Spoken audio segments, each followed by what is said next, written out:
Insurance Guru. My name is Ayanda, and thank you so much for tuning in once again as we talk about my favorite subject, insurance, at my favorite place, or the favorite place of insurance, the Institute of Insurance South Africa, based in Sandton, and they've allowed us their space to host some of my interviews today. And today I have somebody that you ought to know in the industry. Her name is Kopano Khatebe, and she is a big shot that deals exactly with professional development. Hi Kopano, how are you? Good morning, Ayanda, and how are you? I'm well, thank you.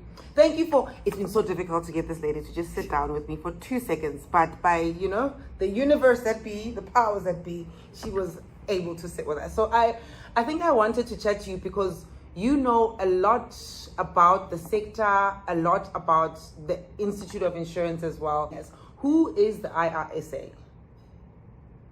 Thank you. The Insurance Institute of South Africa, IISA, as we are known, we are a professional body in the insurance industry. And we've been around for over 56 years. 56 years or more, we're counting. Mm-hmm.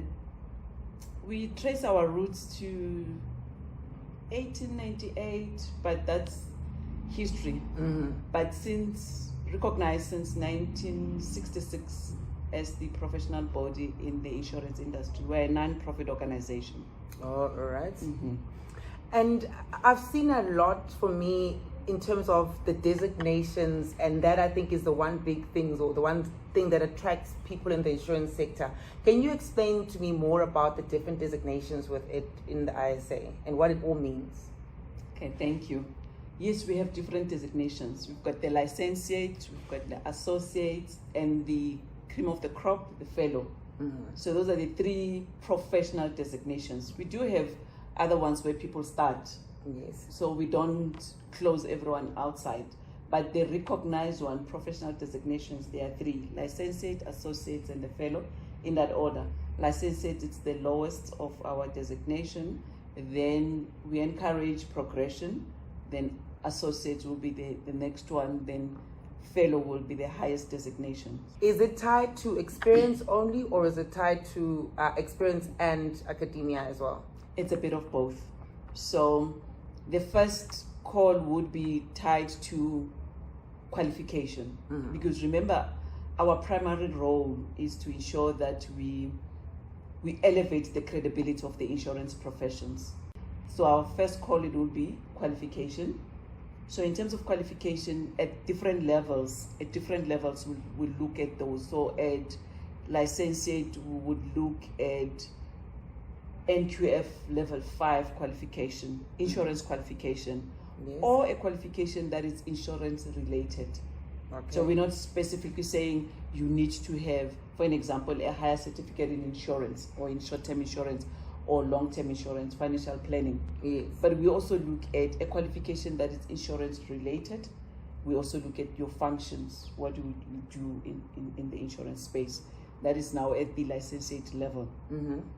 Then at associate level, we look at a qualification that is at NQF level 6 or equivalent to NQF level 6, and which is also insurance related. Okay. And then with that, we look at the number of things. So we look at qualifications and other things that will make you get a designation. So at NQF level 6, we look at someone who can then be considered to become an associate. Then when you progress to the next level, at the fellow level, yes, so we look at qualification that is NQF level 7 or equivalent to NQF level 7 qualification, that it's also either insurance related or executive management related, because at fellow level, mm-hmm, we look at a different caliber of individuals when yes, it comes to fellow. But the first two, they are more based on the fundamentals of insurance. Oh yes. So it's like where we're building the fundamentals and the foundations of the insurance. So your qualification needs to be, we could say 80% technical insurance skills, yes, or technical insurance body of knowledge needs to be based on insurance disciplines. Okay, yes. But at fellow level, because we're looking at the leadership role, or we're looking at an executive management role, so we also look at certain criteria or certain standards that are at the level of management or executive level or Yes. senior management role. So there are modules that are mandatory to your designation when it comes to a fellow. Yes. Things like corporate governance, things like your financial management, marketing management, Oh, yes. and strategic management in terms of the fellow designations. Yes. So your qualification look at it. We could make examples of if you have an MBA, if you have an executive leadership program at that level. However, because you don't start at the fellow level, Yes. that's why we need that foundation in terms of you building the fundamentals of insurance under the technical skills. So your qualification at level 5 and level 6 need to have those as the mandatory requirements or mandatory body of knowledge for you to get those designations and also be able to upgrade to get to the next level. From what you said, I've gathered that you cannot just come and go to fellow. You have to first start at associate. Yes. Or well, licentiate first and then Or progress. even associate. Oh, Correct, you you're could correct. start at associate. You could start at associate. So if you've got a qualification that is accepted or recognized at that level 6, Yes. NQF level 6, you can start as an associate. And then move. Then progress to become a fellow. So you need to practice for at least a year or 2 at an associate level. Then you can then upgrade to become a fellow. But you cannot start at the fellow At the level. very level. And is there recognition of prior learning in terms of the designations? Yes, there is. There is. It is a requirement by SAQA. Mm-hmm. So those are some of the requirements that we get from SAQA, that yes, you do consider qualification. However, we're fully aware that there is so much experience in the industry. And then we are then allowed to consider designation through the recognition of prior learning. However, there's a process that you go through. There's a criteria or there's requirements for us to consider you to be awarded a designation based on your Previous experience. present experience or your current experience. So there's a number of things that we look at. So one of those things is the putting together of portfolio of evidence. Okay. So through the portfolio of evidence, that's when we get your skills, your function, your knowledge, your expertise, and all that you put together to build a portfolio of evidence for our membership committee to consider or to look at it and then consider what level of membership they will award you based on your experience. So we encourage recognition of prior learning for designation, not for qualification, but for designation on our side, because that's what we will consider for you awarding you a designation.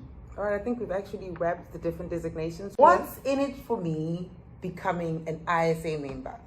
I know sometimes we want to see things that are tangible, but for us as the insurance industry, we're saying you becoming a member of IISA, that on its own, it denotes the level of your standard. It denotes the level of your expertise within the insurance industry.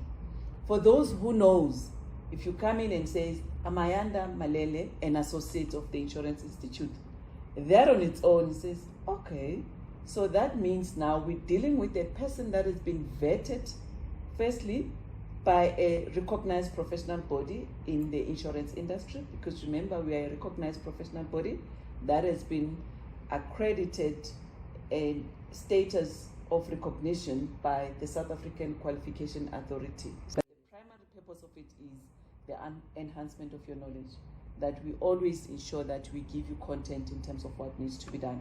And yes, of course, the conference, the AIE, it's also one place where you get discounted rates for you to attend conference. So you now know what's in it for you as an individual member of the IISA. No, thank you for that information. I think I've sorted that out. If you didn't understand it and if you needed clarity, this video has to definitely give you clarity on the different designations and why you need to sign up.